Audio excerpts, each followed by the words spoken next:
For most of my life, I believed my real life hadn't started yet. I didn't say it out loud, of course. It wasn't a conscious belief. It was something quieter, more dangerous, an assumption. A feeling that lived beneath my decisions, shaping them without ever asking permission. I was always preparing. Preparing to be ready. Preparing to be stable. Preparing for the moment when everything would finally make sense. I told myself I would live fully later. Later, when things calmed down. Later, when I felt more confident. Later, when the timing was right. That word followed me everywhere. Later. It gave me comfort. It made every compromise feel temporary. Every unfulfilled desire felt postponed, not abandoned. I convinced myself I wasn't missing life, I was simply waiting for the right version of it. Years passed without resistance. On the outside, my life looked functional. Orderly. Reasonable. I made responsible choices. I avoided unnecessary risks. I did what sensible adults are praised for doing. Inside, however, something stayed unfinished. I often felt like I was standing in a hallway, coat on, keys in hand, waiting for someone to open a door that never seemed to unlock. Everyone else appeared to be living already, while I remained suspended in preparation mode. I mistook restraint for depth. Caution for wisdom. Delay for maturity. Whenever I felt a spark of desire to change something, to choose differently, to want more, I talked myself out of it with impressive logic. I was very good at explaining why now wasn't the right time. And the explanations always sounded responsible. I didn't realize that responsibility can become a hiding place. There were moments when the truth almost surfaced. Small cracks in the routine. Late nights when I stared at the ceiling feeling strangely restless, unable to name what was missing.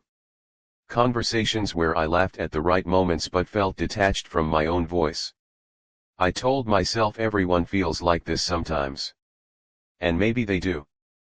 But what I didn't realize then was that my entire life had become a waiting room. I waited to feel ready before committing. I waited to feel certain before choosing. I waited to feel worthy before wanting. And while I waited, time kept moving. People around me changed. Their lives evolved. They made mistakes, took risks, lived loudly, lived poorly, lived honestly. Meanwhile, I perfected the art of not fully entering my own life. I didn't fail dramatically. I succeeded quietly. That might be the most dangerous kind of failure. I became someone others could rely on. Someone predictable. Someone steady. Those traits earned me respect and slowly cost me my sense of urgency. Urgency is uncomfortable. It forces you to choose. I had built a life where choosing was always optional. Then one day, something shifted. Not externally.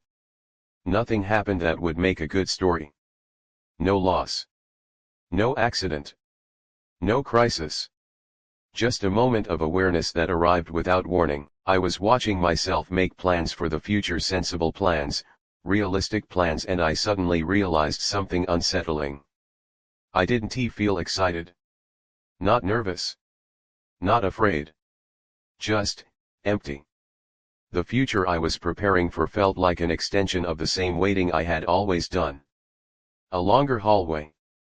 A better lit one, perhaps, but still a hallway. That night, a thought formed that I couldn't dismiss. What if this is it? What if the life I was postponing wasn't ahead of me, but already behind me? What if later was not a destination but an excuse I had outlived? The question stayed with me. It followed me through ordinary days, sat beside me in conversations, echoed in quiet moments. And once it was there, I couldn't unhear it. For the first time, I felt something close to fear. Not fear of loss, fear of realization. Fear that I had been waiting for permission that was never coming. And worse, fear that time had been patiently moving forward while I stood still, convinced that stillness was safety. That was the moment I understood something that would change everything.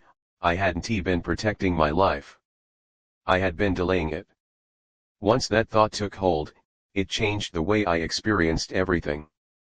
Time stopped feeling neutral. Every passing day suddenly carried weight. Ordinary moments began to feel loaded, as if they were silently asking something from me that I had been refusing to give for years.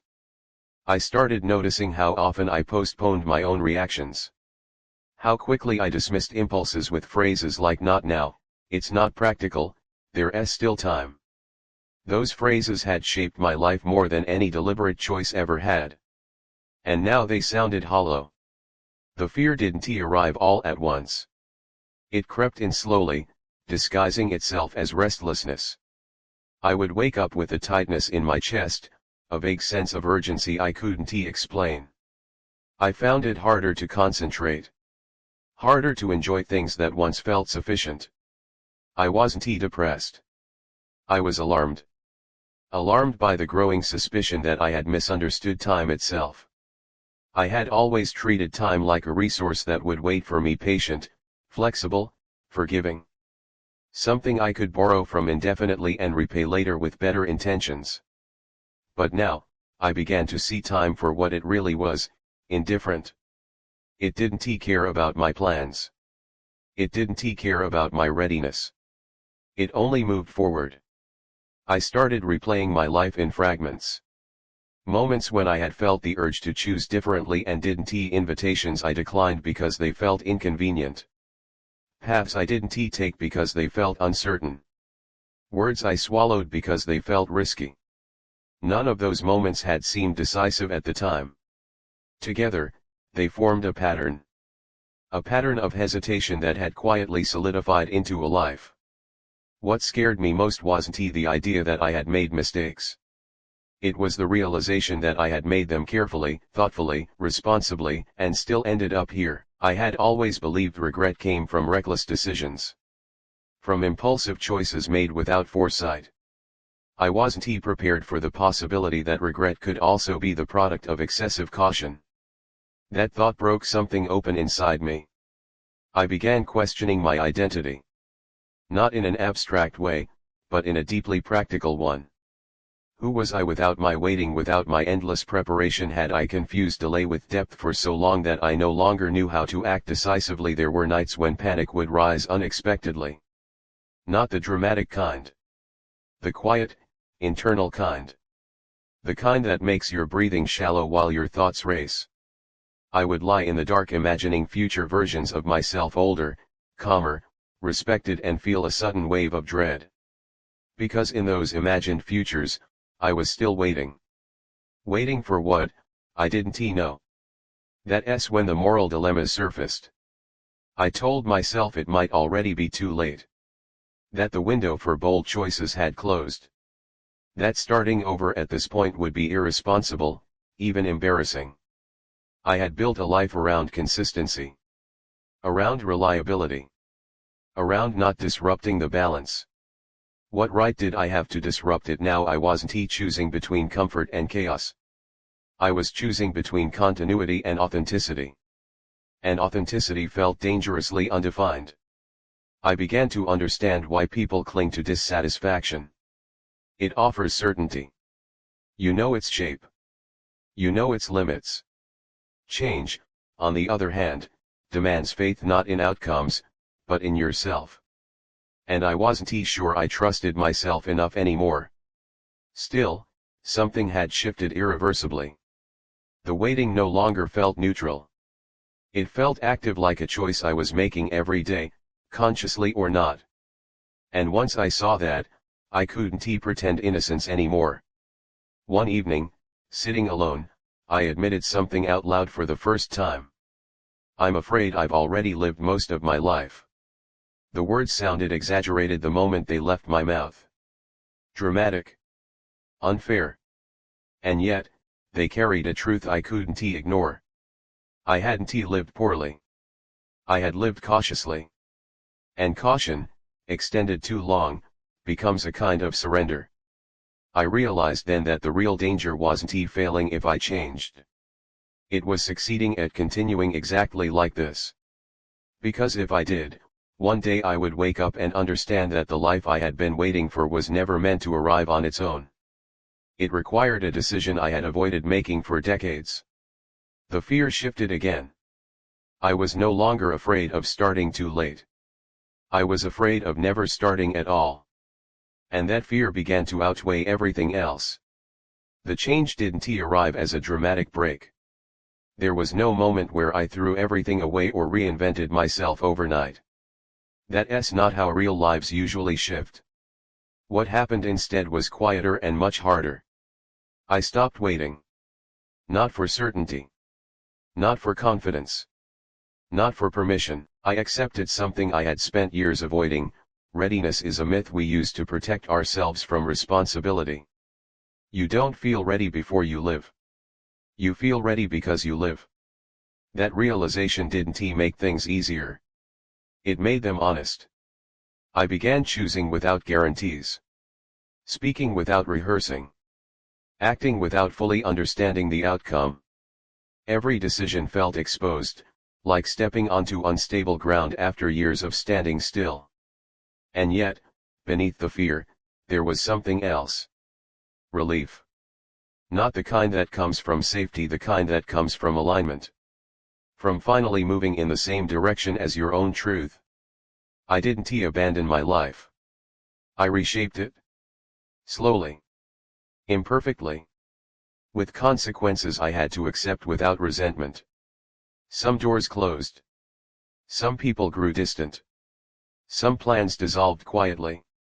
That loss hurt more than I expected, but it also clarified something essential: not everything that feels stable is meant to last. I had been confusing longevity with meaning. I learned to grieve time without trying to reclaim it. You can't negotiate with the past. You can only stop adding to the regret. There were days when I felt painfully aware of how late I was starting. When I measured myself against others and felt the familiar sting of comparison. But comparison lost its power once I stopped using it as a reason to delay. I understood that beginning late is still beginning. The alternative, never beginning, is a different kind of ending. I stopped romanticizing the life I could have had if I'd been braver sooner. That fantasy only kept me trapped. Instead, I focused on the only life still available to me, the one unfolding in front of me, flawed and unfinished. I learned to respect time not by fearing it, but by engaging with it. Time doesn't punish hesitation. It simply records it. And it records courage too, even quiet, imperfect courage. Now, when I think about the years I spent waiting, I don't see them as wasted. I see them as evidence of fear, and fear, once acknowledged, loses its authority. I no longer tell myself that life will begin later. It has already begun. It begins every time I choose presence over postponement. Every time I risk being wrong instead of remaining invisible. Every time I act before certainty arrives. The future is still uncertain. It always was. The difference is that now, uncertainty doesn't paralyze me. Because I finally understand this, life doesn't start when you feel ready. It starts when you stop waiting.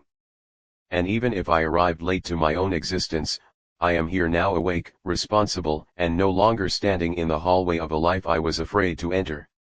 That, finally, feels like living.